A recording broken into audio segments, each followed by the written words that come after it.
Bonjour et bienvenue sur le podcast Loin de chez soi. Je suis Frédéric Florent et je suis ravi de vous accueillir sur ce podcast consacré aux personnes qui ont décidé de vivre des aventures loin de chez eux.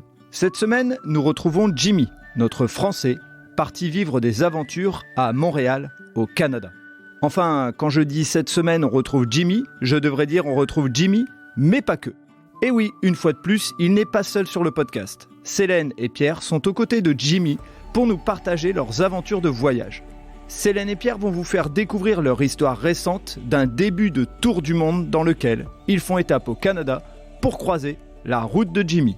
Et croyez-moi, l'histoire vaut le coup d'être écoutée puisqu'elle est riche en rebondissements. Et ouais, il y a beaucoup de monde qui commence à venir au Canada. Mais là, c'est des invités quand même assez particuliers. Vas-y, je te laisse les présenter. Et une personne que tu connais bien en plus, près. Allez, vas-y, balance. Alors, j'ai des amis qui sont partis pour faire un tour du monde. Donc, je me suis dit, c'est une occasion unique de venir sur le podcast et puis de raconter un petit peu leur aventure. Et en plus, c'est qu'ils sont passés par le Canada et puis qu'on a pu se voir aussi ici. Donc ça fait un lien assez spécial avec le podcast. Et puis, du coup, je vais vous laisser se présenter. Pour donner le contexte, donc on a Pierre et Célène qui sont sur le podcast et tous se sont retrouvés dans une chambre d'hôtel. Donc dans la chambre d'hôtel, je suppose, où vous êtes, Pierre et Célène. Exactement. Ok. Allez, je vous laisse la parole. Alors bonjour, moi c'est Célène. J'ai rencontré en effet Fred et Jimmy dans une aventure professionnelle ultérieure. Oh, c'est bien dit. On ne citera pas le nom. C'est pour pas citer le nom. C'est une bonne idée. Je vais laisser Pierre se présenter parce que je vais pas dire tout de suite pourquoi j'ai arrêté et pourquoi on est parti. Ouais, ça va suivre un peu comme ça. En fait, avec Célène, on s'est rencontrés dans nos études d'art en Belgique, à Saint-Luc, à côté de Lille. Ça va faire 7 ans qu'on s'est rencontrés, je crois bien. Et en fait, à la suite de nos études, on s'est tous les deux installés à Lille. Donc Célène a eu cette aventure professionnelle avec une marque dont on ne citera pas le nom. Voilà, exactement. Et puis moi, j'ai commencé à travailler pour le groupe Leroy Merlin en tant que designer industriel. Et ça fait plus de 4 ans que je bossais là-bas. Et ensuite, c'est ce qui va lancer notre voyage. J'ai pris un congé sabbatique de 11 mois, puisqu'on avait ce projet de voyager depuis assez longtemps. On a acheté un appart assez atypique juste avant le premier confinement. Ça a été un peu compliqué de l'acheter, mais en gros, on l'a eu vraiment la veille du premier confinement. On a fait pas mal de travaux dedans. Et puis, on y a vécu pendant à peu près 1 an. Et on a rencontré des amis qui avaient dû avorter leur tour du monde à cause de la pandémie, justement. Et ils nous ont dit, ce serait génial, vous feriez une sacrée plus-value quand même avec votre appart, là, pourriez-vous aussi voyager. Et alors que c'était pas du tout dans nos projets. Et en fait, on s'est posé la question à la suite de cet échange-là et on s'est dit, ouais, pourquoi pas. Là, on a Moi, ça n'allait plus non plus dans cette fameuse entreprise et donc, du coup, je voulais partir, mais vu que les temps Covid n'étaient pas faciles, pour retrouver du travail, c'était pas évident. Et donc, du coup, on s'est dit, pourquoi pas partir? Enfin, c'est le moment, en fait. Moi, j'avais plus de travail puisque je voulais partir et Pierre pouvait poser un congé sabbatique parce qu'il avait accumulé assez d'années et de fiches de paie. Et donc, du coup, on s'est dit, c'est le moment de partir voyager comme on le voulait depuis longtemps. On en parlait depuis un moment. Donc, on a mis notre appart en vente. Entre-temps, j'ai demandé Célène en mariage. Ah, mon Dieu. On s'est dit, bon, tiens, voilà, pourquoi pas. On ne savait pas du tout si on se marierait avant ou après le voyage. Mais c'est un projet qu'on avait en tête depuis longtemps. On savait un petit peu que ça finirait par arriver. Au final, on s'est marié juste avant de partir. Ouais. En petit comité pour faire ça un petit peu de manière formelle pour les procédures, etc. C'était quand même vachement arrangeant. On se dit qu'on fera une grosse stuff plus tard. Et puis on est parti pour au début se dire on va traverser l'Europe, la Russie, puis on passera en Asie, le Japon, une petite boucle autour de l'Inde, Sri Lanka, tout ça. Puis peut-être, on se laissait un peu de marge, l'Amérique du Sud. Voilà, tout ça est allé sur 11 mois. Puis la guerre en Ukraine a commencé. Poutine est arrivé. C'est ça. Du coup, on ne pouvait plus partir du tout côté Russie. Donc, on a décidé à 2-3 semaines du départ de partir de l'autre côté et de commencer par l'Amérique du Sud. C'est quand même juste sauter l'étape Russie, c'était pas trop possible parce que le Japon, on voulait vraiment le faire, mais pareil, ils sont très très stricts. Ils rouvrent tout juste. Ouais. Et c'est très très frileux comme réouverture des frontières. Donc voilà, on l'a très vite éliminé. Et on s'est dit, on va en Amérique du Sud et peut-être 2 semaines avant le départ, on a pris nos billets pour Buenos Aires, C'est ça. en sachant pas du tout ce qu'on y ferait. Et juste une question, parce que dites-moi si je me suis pas trompé, mais vous avez eu votre appart juste le temps de lui donner une belle plus-value et vous l'avez revendu pratiquement tout de suite. C'est ça, si j'ai bien compris. C'est exactement Ça s'est ça. passé comme... C'était pas le projet initial, D'accord. mais ça s'est passé comme ça. Parce que le marché, avec le Covid, il a un peu explosé. Ouais. On commençait à se dire, tiens, un jardin, ce serait bien. Donc là, on l'a fait estimer et on s'est rendu compte, waouh, pas mal quand même. Cette petite plus-value, ce serait confortable. Et voilà, donc cet échange avec les amis, on s'est dit, Il faut dire aussi que le chômage partiel a aidé, parce qu'on était quand même payés à rester chez nous. Et donc, Oui. du coup, on a eu le temps de pouvoir le remettre au goût du jour et faire plein de travaux à l'intérieur. Ouais. Et du coup, de le revendre avec une plus-value intéressante pour pouvoir partir faire ce voyage. Après, il faut savoir que ce projet-là de voyage, on l'a depuis très longtemps. D'accord. On voulait partir, mais c'était un peu... on était un peu frileux parce que les conditions n'étaient pas forcément là. On se dit toujours, il faut de l'argent pour partir. Il fallait un petit peu une sécurité pour partir. Donc là, j'ai pu l'avoir avec le congé sabbatique, avec les années accumulées. Et puis voilà, avec un peu d'argent dedans, on se dit, on peut le faire. Alors, sans donner des détails trop précis, mais vous avez prévu votre voyage avec une fourchette d'à peu près combien ? Très bonne question. C'est un râteau plutôt qu'une fourchette. On s'était dit comme ça. Ouais, ça a commencé avec une fourchette.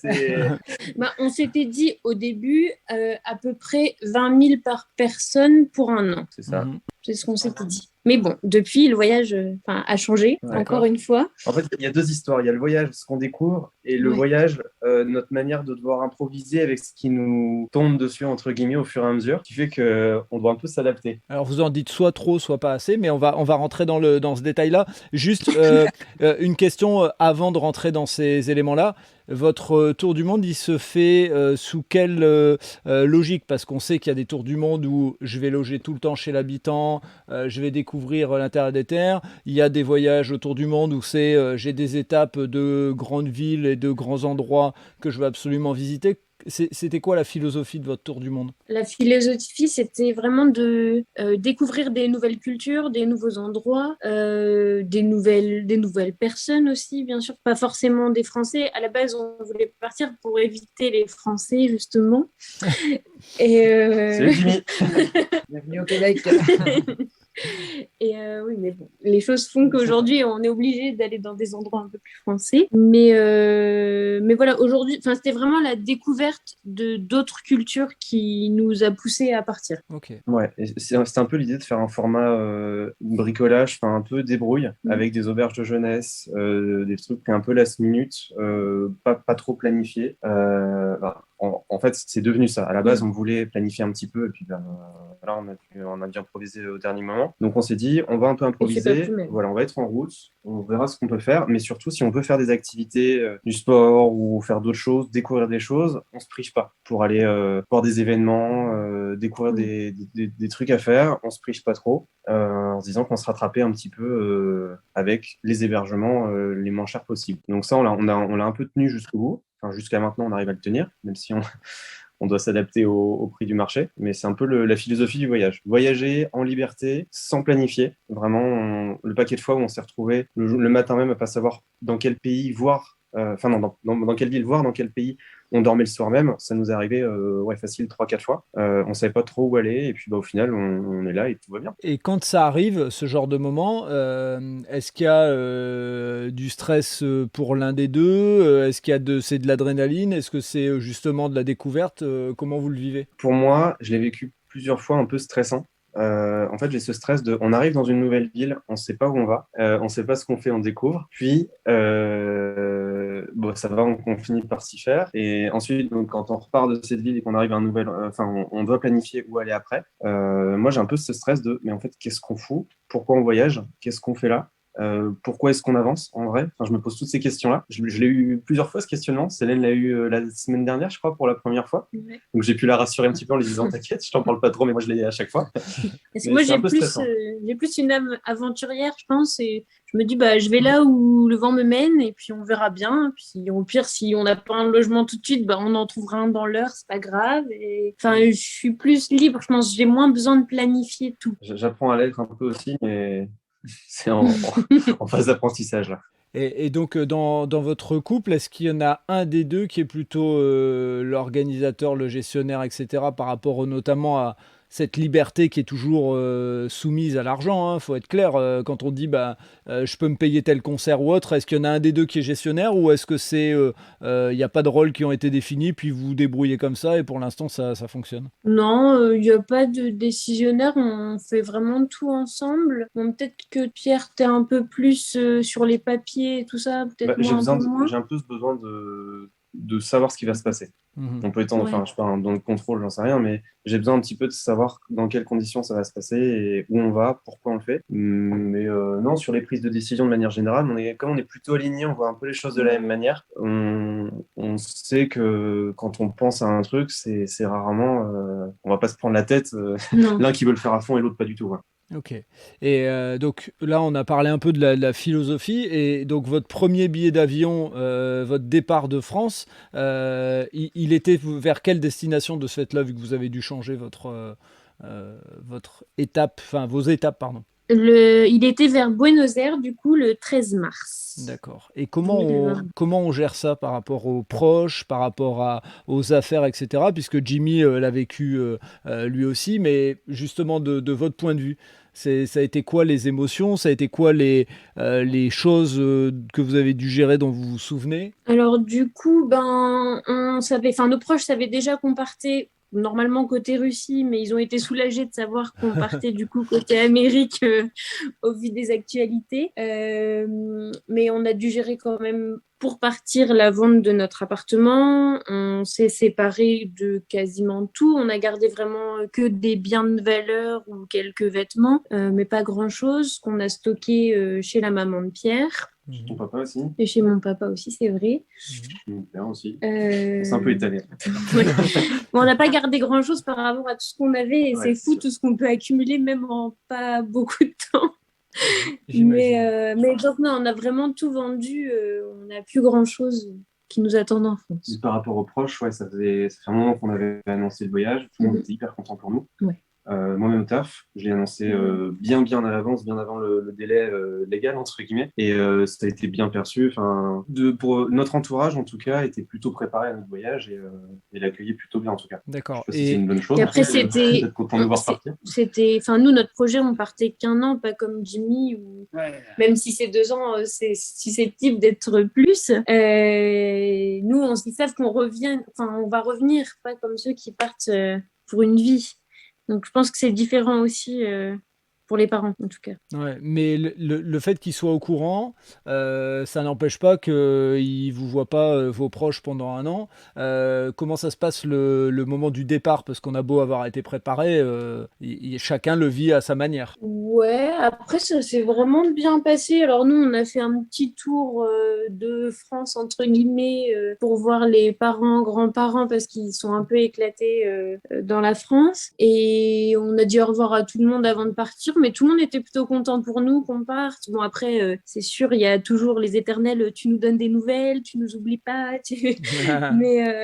Mais non, franchement, ça s'est bien passé. Et donc, le voyage se faisant, vous arrivez à Buenos Aires. Comment ça se passe dans les têtes une fois qu'on arrive là-bas sur place? On se dit, est-ce qu'on réalise que ça y est, on est parti pour un an et ça va être, il y aura entre guillemets plus de moments comme en France où il y a les habitudes, etc. et que ça va être pratiquement tous les jours de la découverte? Ou est-ce que on part en se disant, c'est un premier voyage et puis quand on va dans un autre pays, c'est un autre voyage? Enfin, expliquez-nous un peu la philosophie qu'on a dans le tour du monde, en tout cas la vôtre. Alors, on se rend pas du tout compte quand on arrive à Buenos Aires qu'on est parti pour un an. On se voit plutôt comme si c'était un voyage de 2-3 semaines au début.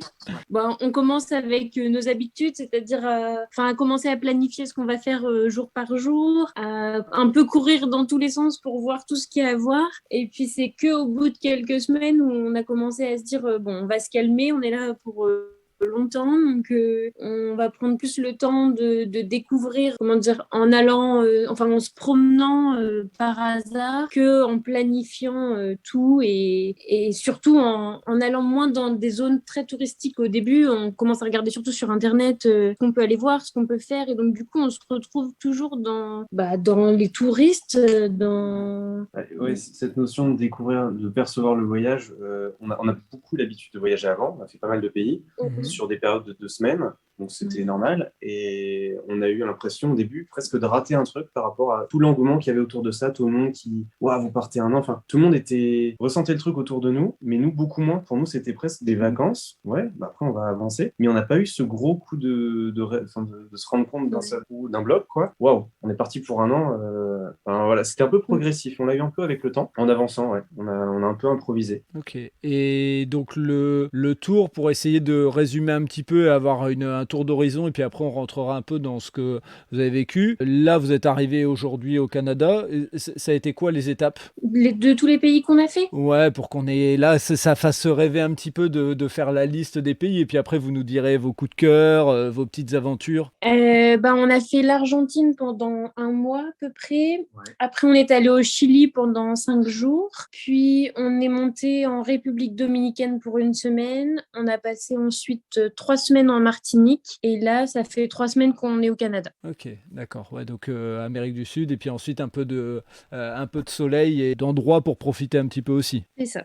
Ok. C'est quoi aujourd'hui de ce début de Tour du Monde? C'est quoi vos premiers coups de cœur? On va commencer par l'Argentine puisqu'on est arrivé en Argentine. Pour nous, ça a été un coup de cœur parce que c'est pas un pays qu'on s'attendait à faire dès le début et c'est un pays qui nous a surpris par sa richesse de paysages, de culture. On a vraiment retrouvé, il y a autant la mer que les montagnes, que les villes. Super vaste. Et c'est dans chaque point qu'on a fait, parce qu'on a vraiment beaucoup bougé en Amérique du Sud, en Argentine, pardon. On est passé de 25 degrés à 5 degrés, il a même neigé à un endroit. Enfin, on a vraiment tout vécu et pour moi, c'était un des plus beaux pays qu'on ait fait, même les autres voyages avant qu'on parte. Ok. Ouais, carrément. C'était hyper diversifié. Ça faisait un peu penser ça revient pas mal de fois, mais on se rend compte que la France est très très riche en fait en termes de paysages et de variété. Et on a un peu retrouvé ça en Argentine. Comme Céline disait, il y avait tout. Bon, pour la nourriture, par contre, c'est pas ça du tout.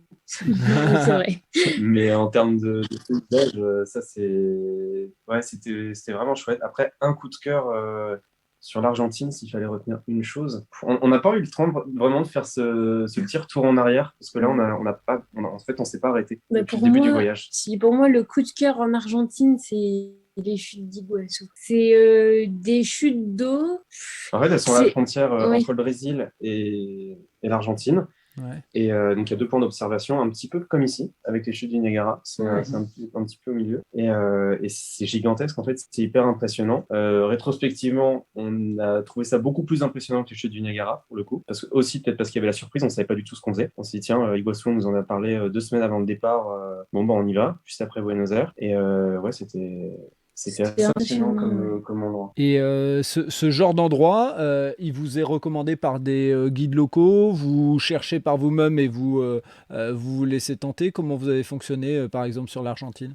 En fait, on est arrivé dans une auberge de jeunesse. C'est les gens qui étaient autour. Enfin, on a rencontré plein de gens de plusieurs nationalités qui expliquent, eux, leurs expériences, ce qu'ils ont fait, ce qu'ils ont vu. Et donc, du coup, suite à ça, ils nous recommandent des endroits qu'ensuite, nous, on décide de faire ou pas. Mais c'est quand même pas mal en parlant avec des gens, des rencontres qu'on a faites. Ok. Et une question que je ne vous ai pas posée, vous êtes à quel niveau, au niveau des langues? Vous êtes sur l'anglais seulement? Vous maîtrisez l'espagnol aussi? Alors moi, je maîtrise le français. C'est une bonne chose déjà. L'anglais, pour moi, c'est très compliqué.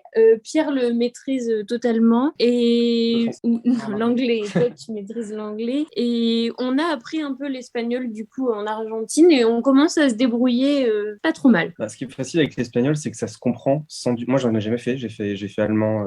J'ai pas un meilleur niveau en allemand, mais ça se comprend complètement à l'écrit. À l'oral, c'est un peu plus compliqué, mais à l'écrit, en fait, par rapport au français, on comprend tout, donc c'est pas du tout une barrière. Et puis après, on avait une application qui nous permettait d'apprendre au quotidien des phrases simples pour comprendre un peu la structure grammaticale de la langue. Donc on s'est un peu débrouillé avec ça. Et là, je pense qu'on serait beaucoup plus à l'aise pour comprendre le parler et aussi s'exprimer un petit peu plus en espagnol après avoir fait cette étape en Argentine. Et après l'Argentine, vous faites étape au Chili, c'est ça? C'est ça. On est allé au Chili.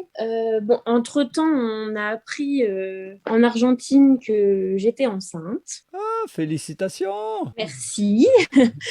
Et donc, du coup, ça a changé un peu nos plans parce que j'ai eu un peu de mal les premiers mois à supporter le bus. Donc, on prenait plus l'avion alors qu'on voulait à la base plus profiter des bus. Donc, arrivé au Chili, en fait, on voulait remonter le Chili normalement en bus pour aller visiter le Salar de Uyuni. Non, ça c'était pour la Bolivie. Enfin, toute la zone nord. Enfin, toute la zone nord, Atacama, c'est ça. Le parc national d'Atacama. Et puis monter en Bolivie, sauf qu'en fait, les frontières terrestres étaient fermées. Donc, il fallait monter en bus, puis redescendre en bus à la capitale pour reprendre un avion pour aller en Bolivie. Enfin bref, ça commençait à être très compliqué et du coup, très onéreux aussi. On a décidé au Chili de pas rester parce qu'en plus la capitale, ça nous a pas vraiment plu. On a trouvé que la ville était très sale, qu'on n'y mangeait pas bien non plus, alors qu'en Argentine on venait de passer un mois où on n'avait vraiment pas bien mangé non plus. Et donc du coup, on a décidé du Chili de regarder les billets d'avion et de voir ce qu'on pourrait faire et où on pourrait aller. Et un peu du jour au lendemain, on a décidé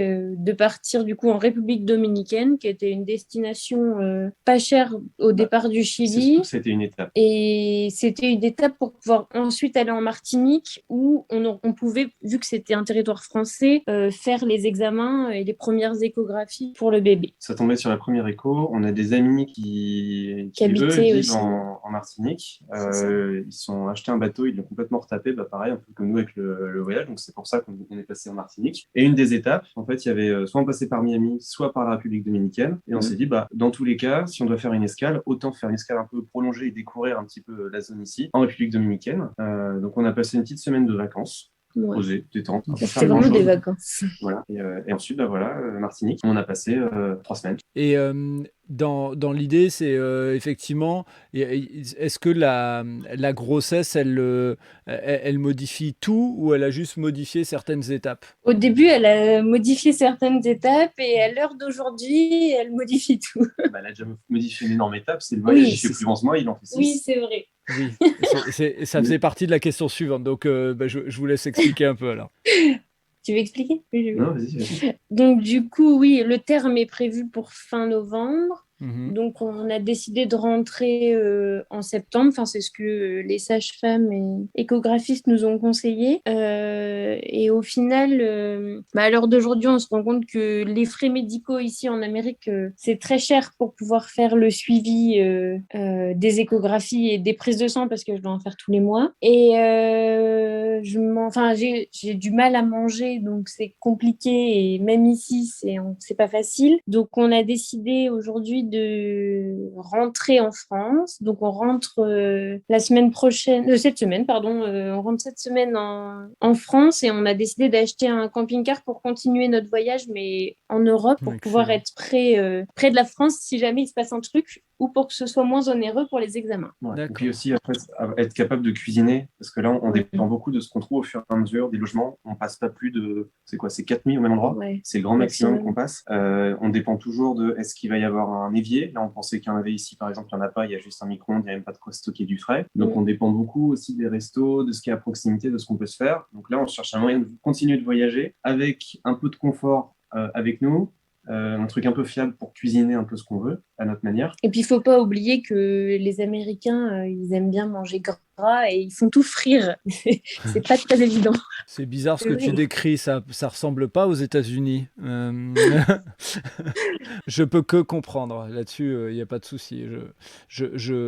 Enfin voilà, et même si on n'est pas rentré trop dans le détail on a parlé manger, on a parlé fromage, etc. Mais on n'a pas trop parlé du pur quotidien de comment tu te faisais à manger, Jimmy. Et je pense qu'un de ces quatre, on se fera un petit épisode vraiment consacré à à ça.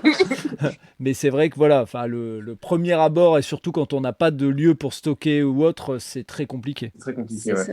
Surtout quand il faut faire attention, bien nettoyer tous les légumes à chaque fois. Enfin, Ouais. c'est un peu particulier là. En fait, je ne suis pas immunisée contre la toxo. Et donc, du coup, on doit vraiment laver tous les légumes, enfin, faire très attention à ce que je mange.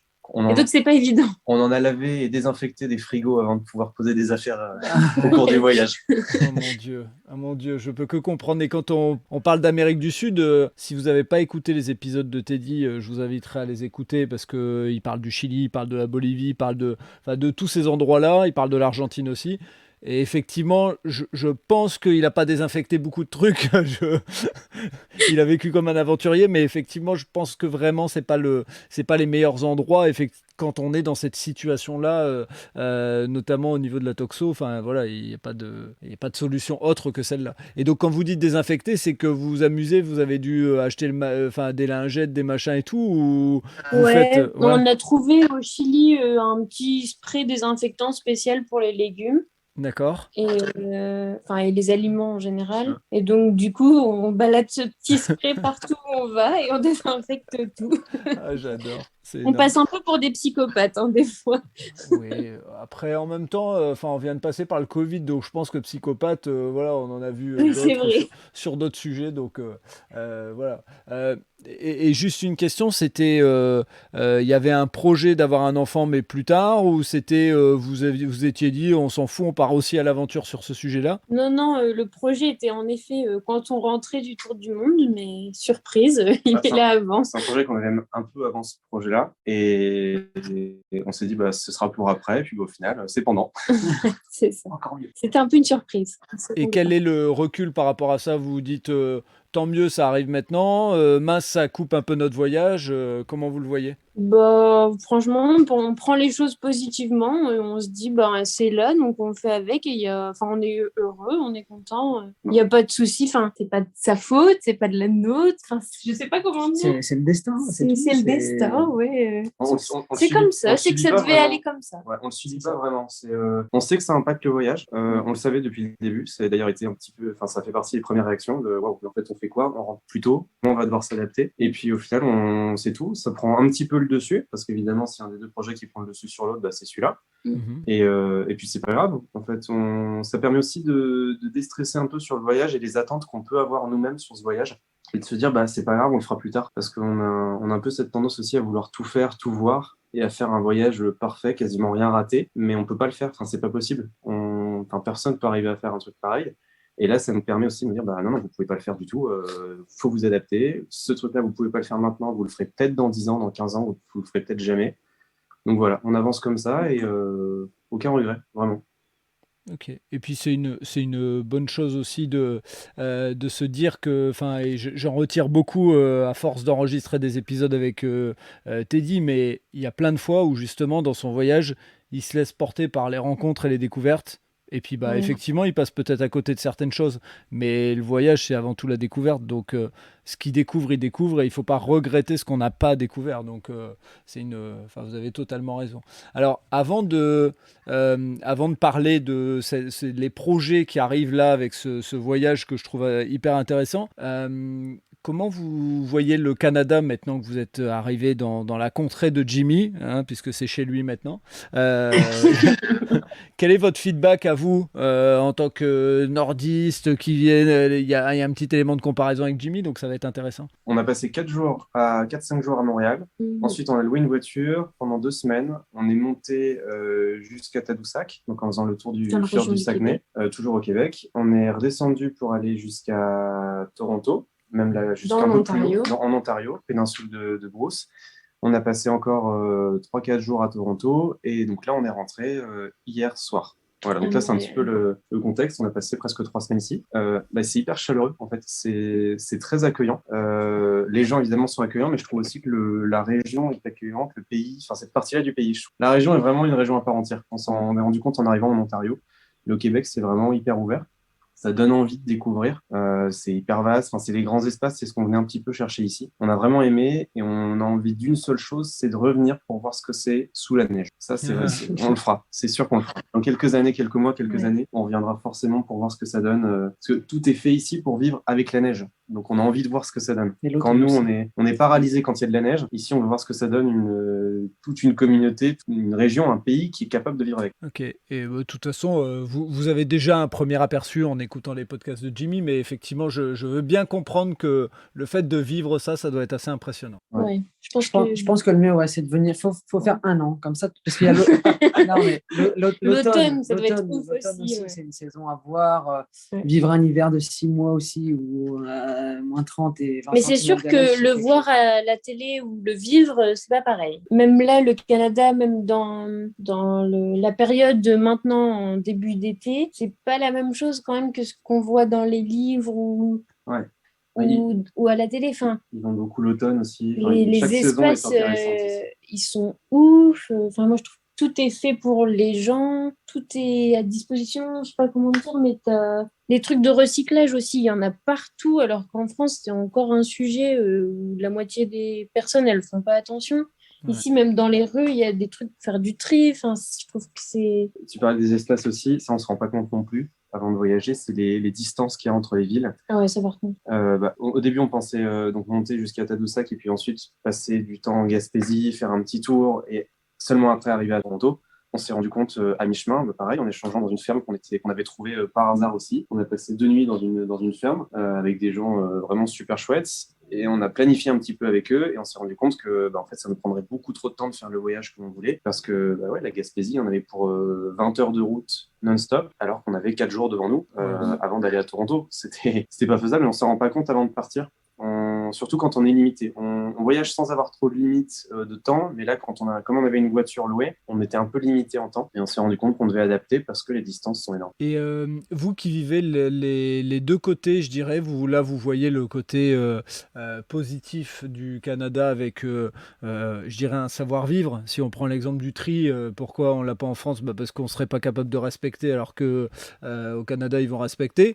Mais à côté, vous avez l'autre inconvénient, vous avez le côté médical où effectivement on a l'avantage nous en France d'être super bien lotis. Demain, vu que vous allez être des parents, comment vous imaginez la suite ? Vous imaginez venir vivre à un moment au Canada pour se savoir vivre et dire tant pis pour la partie frais médicaux, on se débrouillera, ou à l'inverse c'est le côté confort de la France, vous en contenterez entre guillemets pour élever vos enfants. Après, c'est différent parce que nous, on est là en tant que touristes. Et quand tu travailles au Canada, tu as quand même le droit à une sécurité sociale. Et donc, du coup, tu as des frais qui sont pris en charge, que nous, vraiment rien du tout n'est pris en charge. Et c'est vrai qu'il faut relever quand même qu'il y a des affiches pour du travail partout, pour tout. C'est hallucinant.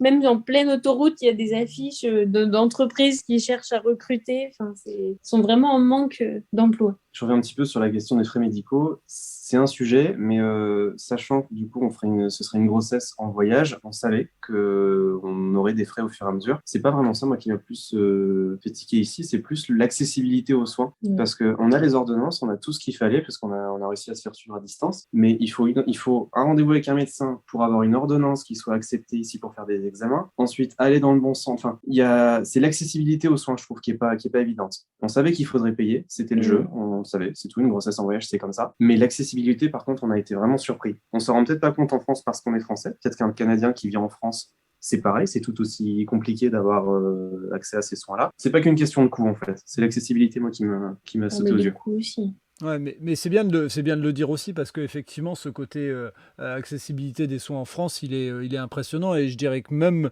je pense qu'on est un des pays qui accueille le mieux les étrangers par rapport à ça. Donc clairement on a cette habitude et je dirais cette réputation d'une accessibilité simple et après effectivement du bas coût.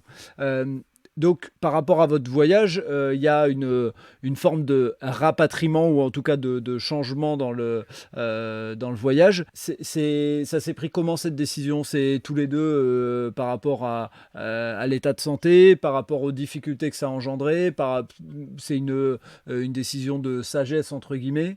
Je pense que c'est plus une décision de sagesse. C'est parti d'une prise de tête. Après le Canada, on va où? Oui. On ne savait pas dans quel pays on allait. Et en fait, on s'est dit, au début, on voulait continuer dans les États-Unis. Et en fait, on voulait commencer par New York. Et on a vu les frais que ça allait aussi engendrer. Parce que mine de rien, rester un mois aux États-Unis, c'est pas le même prix qu'un mois en Asie. Donc, on trouvait que c'était un peu onéreux par rapport à ce que nous on prévoyait. Puis après on s'est dit pourquoi pas aller en Asie, sauf qu'en Asie, moi qui ai déjà du mal à manger ici, on se dit que c'est pas forcément non plus l'endroit le plus propre et tout ça, donc ça commençait à être un peu plus compliqué. Donc on se dit qu'est-ce qu'il nous reste? Et en fait il nous reste l'Europe et on s'est dit au final c'est pas plus mal. On se rapproche de la France si jamais il y a besoin d'être rapatrié d'urgence entre guillemets ou autre. C'est plus accessible que si on doit prendre l'avion et avoir 12 heures d'avion. Enfin, c'est différent. Donc, du coup, on se dit que le camping-car ou le van, ça reste la meilleure option. Et donc, du coup, rester en Europe, il y a quand même beaucoup de choses à découvrir, je pense, en Europe aussi. Et donc, du coup, on continuera plutôt par là. Continuer à voyager, mais avec le confort dont on a besoin aujourd'hui. On risque d'avoir besoin jusqu'au moment où il faudra vraiment s'arrêter. Ok. Et donc là, vous avez déjà investi dans le van? Alors, on est en cours sur Le Bon Coin depuis 2 jours.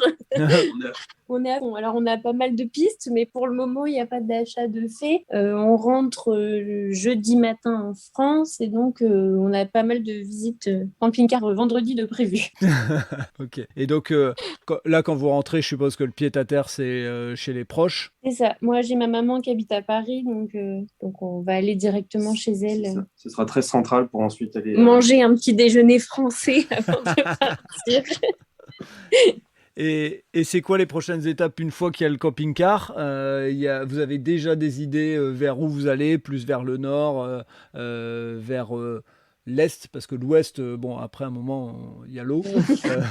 On peut plus. Pour prendre le bateau. Ouais, voilà. C'est la grande question. On a des envies, mais pour le moment, on n'a pas encore... elles sont un peu éparpillées, donc il faut qu'on se mette vraiment dessus. Je pense qu'une fois qu'on aura trouvé le camping-car, on va se dire, OK, on va là, et puis après, ça va aller tout seul. Mais pour le moment, on n'a pas encore d'itinéraire prévu. On s'est découvert une capacité à improviser en fait avec le voyage. Ce qui fait que là, ça peut paraître un peu bizarre de se dire, attends, ils rentrent, ils achètent un camping-car et après, ils ne savent pas où ils vont. Parce que ce week-end, peut-être que là, dans une semaine, on l'aura et on sera sur les routes, on ne sait pas vers où. Mais là, voilà, on ne sait pas. Ce sera peut-être, on pensait l'Espagne, l'Italie peut-être. Ce matin, on a eu l'idée qui nous a été poussée, pourquoi pas Scandinavie.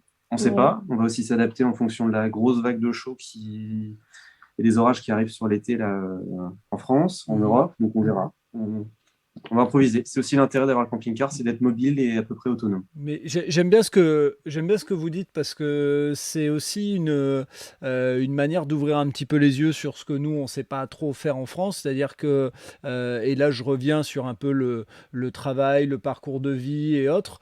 Depuis tout à l'heure, vous parlez pas mal de compétences qui sont recherchées par les entreprises, mais on n'arrive pas trop à le dire en France. Mais pour moi, tout ce que vous évoquez autour du voyage, c'est des soft skills, l'adaptation, l'adaptabilité, la capacité à s'organiser et à réagir à des situations. Enfin, c'est ce que vous dites depuis tout à l'heure. Donc, moi, je dirais juste que s'il y a des jeunes qui ont envie de dire demain, est-ce qu'on fait un voyage ou est-ce qu'on fait une année de travail, à la limite, allez faire un voyage, bosser là-bas pendant le voyage, faites du woofing comme on en entend parler de plus en plus. Et on en entend parler dans le podcast de Teddy aussi pour ceux qui sont intéressés. Mais voilà, c'est vraiment pour moi un point super intéressant de votre expérience. Donc, c'est pour ça que je voulais le souligner un petit peu. Ouais, carrément. Après, on se rend bien compte qu'on a une énorme chance de pouvoir faire ce voyage. On a un peu gagné au loto avec notre appart. On s'en rend bien compte. À notre âge, pouvoir déconnecter comme ça, avec pas encore trop de responsabilités. J'appelle responsabilité enfant. Ça arrive. C'est qui est en cours, là. Pour le moment, on n'en a pas encore trop. Donc on est assez libre dans ce qu'on fait. C'est une énorme chance qu'on a. On l'a pas fait avant. On n'avait pas eu ce coup de pouce, on avait envie de le faire, on l'a pas concrétisé. Là, c'est vraiment ça qui nous a permis de le faire. Donc c'est pas évident, on le sait. Et une question par rapport à l'Europe. Vous parliez de l'Italie, l'Espagne, Scandinavie. Alors, enfin, moi, si vous me parlez de la Norvège, forcément, tout de suite, j'ai les yeux qui brillent. Vous, est-ce qu'il y a une destination, justement, en Europe, et même peut-être chacun de votre côté, une destination différente, hein, mais un endroit où vous vous dites, j'ai jamais été et j'ai envie d'aller mettre les pieds là-bas? J'ai envie d'aller partout dans le monde, alors c'est compliqué de donner une destination. Allez, je t'oblige à faire un choix. C'est dur. Comme ça, si tu fermes les yeux et tu dis, allez, là, comme ça. En Europe, en fait, ce qui est dur dans le fait de faire un choix, c'est qu'on ne connaît pas tout. Donc, c'est compliqué Ouais, mais justement, pense pas à ce que tu connais pas. Pense à ce que il y a un truc où où toi, tu as envie d'aller. T'as déjà vu dans un film Moi, j'aimerais bien aller visiter les 5 terres en Italie. Ça, c'est un truc Ah. qui me fait envie, c'est vrai. J'aimerais bien qu'on y passe. Petit message. Et toi? Pierre? Bah moi, c'est vrai que avant que tu en parles là, j'adore l'Italie. J'ai plus fait des villes, un peu sur des timings assez courts, de une semaine pour le boulot, pour des voyages avec l'école. Mais y aller en mode faire la campagne italienne, s'enfoncer un petit peu, voir la mer un peu sur les coins un peu planqués. Moi, ça me tente bien. Après, c'est Scandinavie aussi, ouais, ça me tente beaucoup. Mais c'est vrai que là, tout de suite, je pense à la campagne un peu planquée, Espagne ou Italie. Voir un truc que j'ai pas eu trop l'habitude de voir. Ok. Donc bon, a priori, l'été, enfin les premiers jours là qui arrivent seraient plutôt méditerranéens, mais comme tu l'as dit, ça dépendra peut-être aussi de la chaleur et d'une décision qui va faire que hop, vous allez modifier votre voyage. C'est ça. Il y a encore une semaine, on savait pas qu'on rentrait. Voilà. Oui. C'est top. Dans 2 semaines. C'est top. Moi, ce que je peux vous proposer, vous en rediscuterez entre vous, mais voilà, peut-être que ça vaudra le coup d'avoir un petit épisode à un moment pour nous dire où vous en êtes et que les gens se disent tiens, et ce qui va être intéressant, alors là, je fais de la projection, mais je pense que votre épisode sera peut-être le dernier avant l'été. Donc après, ça sera des rediffs. Donc peut-être qu'on fera un petit épisode au mois de septembre pour faire un bilan de votre été de voyage. Allez, peut-être. Peut-être, on verra si vous avez été... Là, en plus, c'est un épisode, et je le dis aux auditeurs et aux auditrices, c'est un épisode qui, on verra ce que ça donnera le rendu au final après montage, mais on sent que la connexion, elle n'est pas idéale, donc il y aura peut-être des petits bugs, et j'espère que vous aurez eu la capacité à rester jusqu'au bout et qu'on aura fait un bon travail de montage. Je compte sur mon expert Alexander pour faire des miracles, donc voilà. Jimmy, tu avais un truc, toi, à nous dire, tu avais envie de partager le fait d'avoir revu encore des Français qui viennent au Canada. Moi, j'étais super content. J'étais agréablement surpris parce que surtout que quand j'avais vu sur les réseaux qu'ils partaient faire le tour du monde et tout, on avait repris un peu contact avec Célène et puis partager un petit peu c'était quoi leur parcours. Et de base, l'Amérique du Nord n'était pas prévue dedans. Mm-hmm. Donc voilà, et puis une semaine avant d'arriver, quand c'est à Martinique, il m'appelle, on débarque au Québec la semaine prochaine. Ah ben super. Oh merde. Du coup, ça fait plaisir parce que ça faisait 2-3 ans avant le Covid. On avait fait un festival avec Pierre juste une semaine avant le Covid. Et ouais, du coup, après le Covid, et puis je suis parti. Donc ça fait facilement 3 ans qu'on s'était pas vu. Et ça m'a fait plaisir de les accueillir parce que c'est les premières personnes que je connaisse qui viennent hors de venir en PVT, de venir en mode touriste. Donc j'ai tout fait pour les accueillir. Et on a des petites anecdotes déjà aussi que je raconterai dans un prochain épisode. Cool. Sur l'épisode qu'on va faire sur les Airbnb, tout ça, parce que c'est un peu c'est clairement ça. Donc, c'est un petit clin d'œil. Donc voilà, et puis on s'est démerdé pour que tout se passe bien et puis il allait s'accueillir comme il fallait. Et puis, on a découvert plus vite que prévu la gang de Jimmy. Ouais. Voilà. C'était très chouette de pouvoir compter là-dessus, une très bonne surprise. C'est ça. Mais du coup, j'ai raconté dans l'épisode top. d'Airbnb. Ouais. Bien sûr, tu as la porte ouverte, c'est ton podcast, tu fais ce que tu veux avec. Donc, bien sûr que moi, je suis preneur. Tout ce qui peut partager les expériences vécues, on prend. Et puis, on sent que tu es en train de devenir tout doucement un VRP du Canada et de Montréal. Donc, continue à faire ton job, quoi. Ouais, c'est ça. Les prochains qui veulent venir, ils me contactent. Et donc, pour donner un petit peu des infos, là, bientôt, on est mi-juin. On verra quand est-ce que sera diffusé cet épisode. Mais ce qu'il faut dire, c'est que toi, tu as un petit retour en France, là, dans pas très, très longtemps, là, qui arrive. Mais dans 3 semaines et 2 jours, je pars, ouais. Je reviens en France. Ok, et je pense qu'on fera un petit épisode qui sera certainement, lui, diffusé à la rentrée. Hein. Ouais. Voilà. C'est ça, mais on fera aussi j'ai des choses aussi à raconter avant avant de rentrer en France. Donc, bien sûr, t'inquiète. On se reparlera. Je me réserve un petit week-end pour toi sans problème. Bon, Célène, Pierre, on va aussi vous laisser un peu tranquille et vous reposer. Moi, je vais finir ma journée puisqu'ici il est 21h. On a fait un truc qu'on n'avait jamais fait avec Jimmy. On a improvisé un appel et tout machin. Vite, on met le matériel. Soir. Voilà, un lundi soir, on met le matériel en route et tout. Ça m'a permis de me speeder un petit peu. Et par chance, j'avais mon matériel à la maison, donc vraiment super content, Célène et Pierre, d'avoir pu vous avoir au Canada. Alors en plus, moi, je savais pas que vous reveniez et tout ça, donc c'est encore mieux, je trouve, de vous avoir là juste avant que vous repartiez. Un bonheur d'avoir fait ta rencontre, Pierre, et de t'avoir parlé, Célène, puisque on avait l'habitude de se parler auparavant. Exact. Ouais. Et puis Jimmy, écoute. Cool pour nous aussi. Merci à toi. Ouais, merci Fred, c'était chouette d'échanger avec toi là-dessus. Bah écoutez, vous êtes les bienvenus sur le podcast, vraiment, je vous le dis, la porte elle est grande ouverte, et puis n'hésitez pas à partager ce podcast, hein. Au plus il y a de fous, au plus on rit, et c'est le principe. Et puis Jimmy, je te dis à très bientôt. Oui, à bientôt Fred. Ouais. Allez, merci d'avoir ramené des invités encore. Tu peux en faire autant que tu veux. Mais après, je vais quand même reprendre un petit peu d'épisodes. Ouais, tout seul, en solo. Ouais, tout seul. Mais il y aura des invités. Il y a encore des amis qui arrivent au mois de septembre. Enfin, on a donné, je dis on parce que je mets aussi Camille Clément aussi dans le truc. Mais bon, il y a quand même beaucoup de monde qui commence à arriver et qui peut-être on a donné envie avec ce qu'on partage de vivre cette expérience. Et du coup, voilà, on commence à être un peu de monde ici. Ce que j'entends de ta part, c'est que tu vas jamais me laisser tranquille, quoi. Tu vas jamais arrêter ce podcast qui devait durer 3 épisodes au début, voilà. C'est toi qui m'as lancé là-dedans, Fred. Je pensais que c'était juste un petit souvenir que j'allais te faire, un épisode à Lille, un épisode à l'aéroport et un épisode au Canada. Bon, bah j'ai merdé. Mais ouais. Là, c'est pour le plus grand bonheur de tout le monde, j'espère. Je vis trop des bonnes choses, c'est pour ça, il faut les partager, Afrique. Eh ben tant mieux. Bon, je vous fais des gros bécos, comme on dit dans le Nord, et puis au plaisir, et puis bon retour pour Célène et Pierre, et puis à très bientôt, Jimmy. Yes, à plus. Merci. Salut Fred, merci. Voilà, c'est terminé pour cet épisode avec Jimmy, Célène et Pierre. Rendez-vous à la rentrée pour d'autres inédits avec Jimmy, et pendant l'été, retrouvez des rediffusions des épisodes Loin de chez soi avec Teddy, Jimmy et nos invités. D'ici là, bel été à tous.